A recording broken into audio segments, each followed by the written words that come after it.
Support for Paradox comes from the Timothy Center, your online counseling center, no matter where you live. The Timothy Center is a marriage and family counseling facility in Austin, Texas, offering distance consultations for those that live outside the Austin area. If you have questions and you'd like to consult with Jimmy, Josh, or one of their licensed professionals, visit them at timothycenter.com.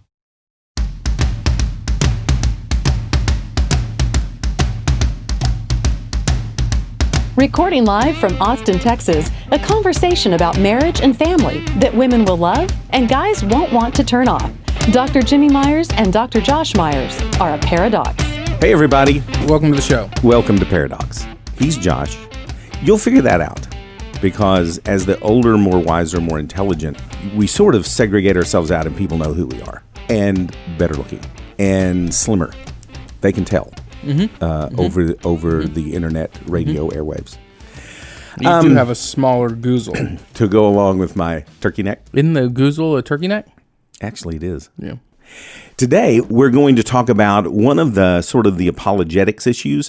One of the things we wanted to say over the next year, over the next season, is throughout the year, there is going to be 2 or 3 different times in which we will broach a topic that believers are going to be faced with, be it teenagers coming that are confronted at school or just you're a young adult and you work at Google or whatever. And so we're going to kind of look at some of these, the more popular of these arguments against Christianity and how you might have that conversation in your home, or if and when it ever would come up, how you would address this. So we're going to start off with this is a quote from a guy by the name of Ken Shai. He's an atheist, and he said this: Christianity has, by certain people, been used throughout history as an excuse for some of the most brutal, heartless, and senseless atrocities known to man.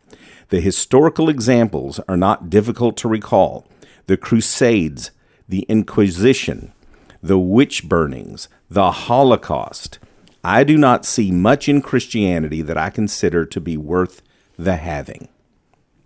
Now, this has been, the church history and how it is rife with examples of abuse and warmongering and so forth and so on. That's been around forever.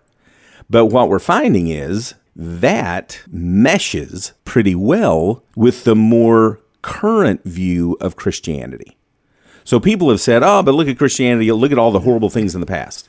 And what in this more secular humanistic view of today's culture is, look at Christianity today, and it is just a few dead Muslims away from being the Crusades.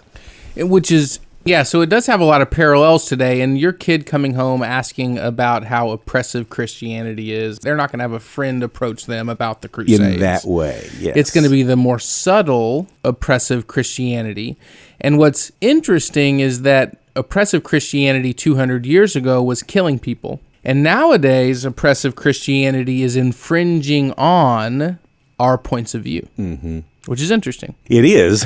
And you're right. I don't think any 7th grader is going to come home and say, Mom, Joey told me that the Crusades were bad and that Christians killed. That scenario is not going to occur. But is your kid going to have to defend their faith? Yes. In high school or at some other place in time, or mom or dad, when you're at the office or at a softball game or whatever, something comes up about Christianity and it's, like the Crusade. So yes, it is Trump, and yes, it's all Christians. You said it. We were going to try not to say it. It's just so annoying that we have to use the word Trump with evangelical America, and that is oppressive. He is our face of oppressive Christianity, which I would agree he's oppressive. I might not use the word Christian. Correct. But that is absolute. I mean, he just falls into it. I mean, this is like, see, we told you so. Trump is the great secular humanist's I told you so. When he goes after 1 Corinthians, and yet he's going to be speaking, for Christianity. This issue, even though it is not necessarily the issue of old, where we're talking about the Crusades and witch hunts, it is absolutely current to our current situation. It's our show, so we can rabbit trail. But I only want to rabbit trail for 30 seconds. Okay. This is a yes or no. Has Trump done a lot for Christian beliefs and ideals politically? It depends on if you like Trump or hate Trump. Well, Supreme Court justices. Correct. Has he done things for Christian beliefs politically? Correct. Done things. Is that a yes or no? I would say he has done some. Okay. Especially when you're talking conservatives on the Supreme Court that may uphold religious liberty. Which is a Christian's, I feel like, Christians only, and we might be losing listeners as this rabbit trail progresses. But I feel like that's the only Christian's only argument for being pro-Trump is that he potentially is doing Christian things politically. Mm-hmm. Right? Yeah. But how he's getting there, the means that are justifying the ends. Yes. And I feel like Christians come pretty close to saying some do. The means justify the ends. Yes, Lord. And that's so dangerous. Yes. That's crusades. Yes. I mean, that's Muhammad, yes. Convert or die. Mm-hmm. It's obviously not that Correct. Extreme right now, but woo. It is. Means. It is. It's such a weird time. And we're not going to get off on this, but you got us off on this. I did. We live in an absolute insane time where you have someone like me who, and again, I think everyone knows I'm just to the right of Attila the Hun on virtually all political, social issues. But Trump the man sort of turns my stomach. I'm just not given any opportunity. I'm not given any other choice. Oh, I wrote in, my friend. Yes, you did. So anyway, but that is where we are. That is where we are. When you have a secular left that says the religious Christian community is represented by Trump. Oh, good God. And if given the opportunity, he would just be this horrible, oppressive, it would just be 21st century crusades. That's the perception. I'm not saying that's reality. I'm just saying that is I'm coming close the to perception. Saying that. So that's what you're going to get today. Oppressive church history equals Trump.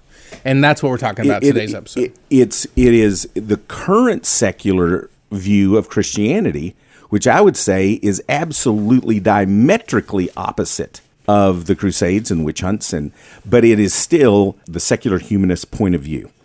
And it doesn't help, to your point, yes, it meshes with a secular humanistic view of Christianity, but then you have some very judgmental, self-righteous people who claim Christianity that sort of make their case for them. And it's not just our supreme leader.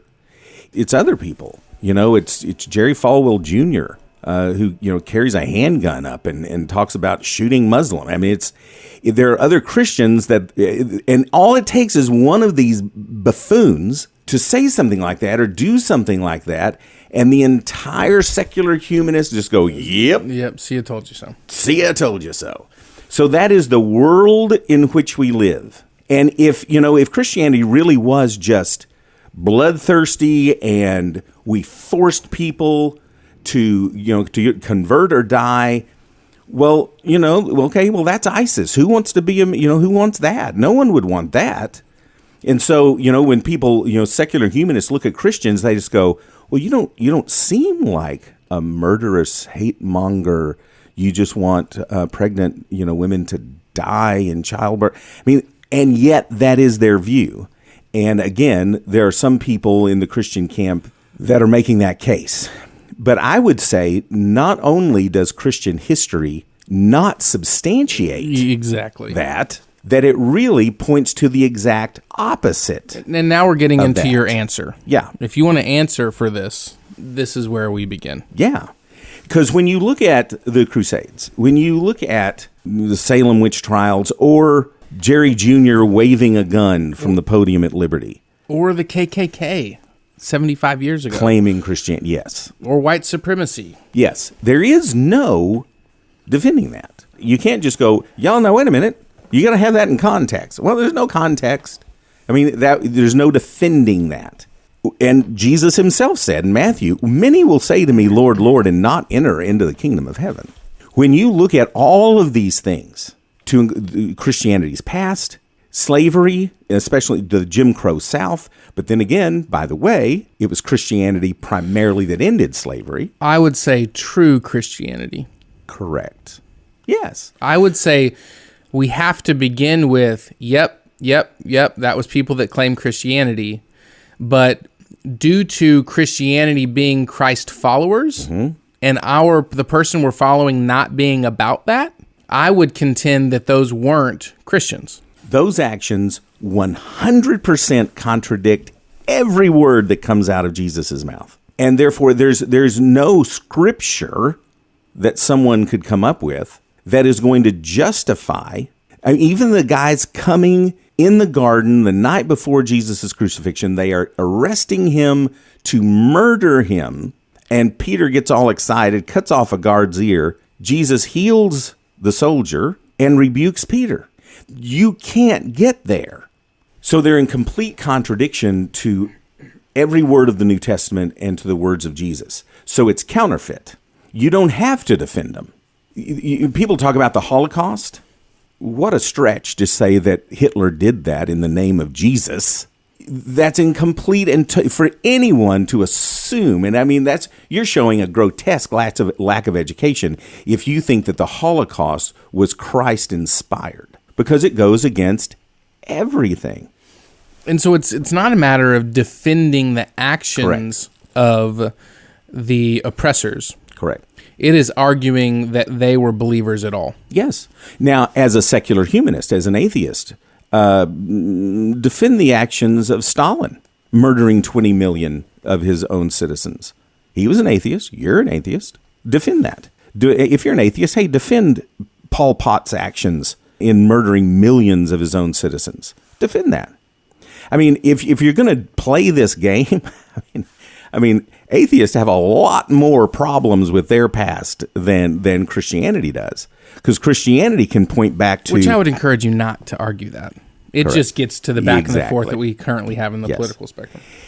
But to your point, correct. But if you look at the impact of Christianity throughout human history, the idea of individual dignity, individual liberty, the whole idea of a person's conscience, that all flows directly out of the New Testament. The whole idea of science and scientific exploration.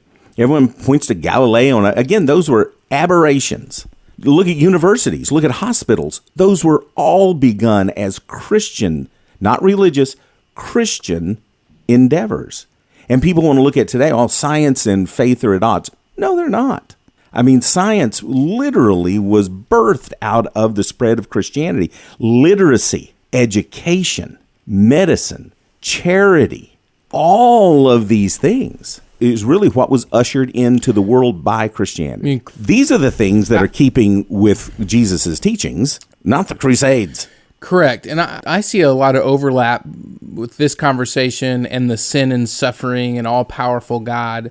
That discussion leads us to, well, it's not God's fault. If he was to eliminate sin and suffering, he would have to eliminate humanity. Mm-hmm. We are the sin and suffering. Absolutely. And so because of his love, he's not doing that. Well, he's done it once before with Noah, but promised not to do it again. But if he was to eliminate sin and suffering, he would have to eliminate humanity. It's not Christianity doing these things, it's humans. Mm-hmm. And so we have to separate from saying it's Christianity that did the Crusades and it's sinful people. Instead, it's sinful people that did the Crusades. Absolutely. Christianity, Christ, is completely radically different. Yes. And when you look at more modern day things, look at Hurricane Katrina, and it was just like, look, and just, no aid came and no one helped, and the government turned their back on this community. Christians swarmed New Orleans and were there way after the cameras got turned off. We talk about the border crisis and how horrible we're treating people, coming across the southern border. There are Christian organizations, in the thousands. There are Christians all along the border helping, giving. Christians are giving money. They're giving food. They're giving clothing to respond to this need. So everyone gripes, but it's the Christians who fill in the gap, who go build the homes, rebuild the schools, and they're there after the news trucks roll away. they're still there and they're still working. In the inner city, it's Christians for the most part, obviously. There are other organizations, but it's Christians that are in there doing the work of helping people get fed and get educated to this day.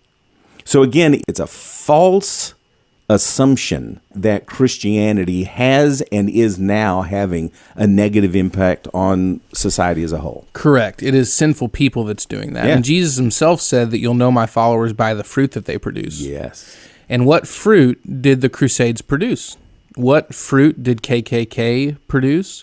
But this is, I think it's very interesting that this age-old apologetics issue of atrocities in church history is very contemporary to what's going on now. Not that we're going to argue the witch trials, Sure, but it's that perception of a lost world as to this is what Christianity is that's current. You'll know them by their fruit, and anything that does not produce the fruit of Christ is not Christian. Mm-hmm.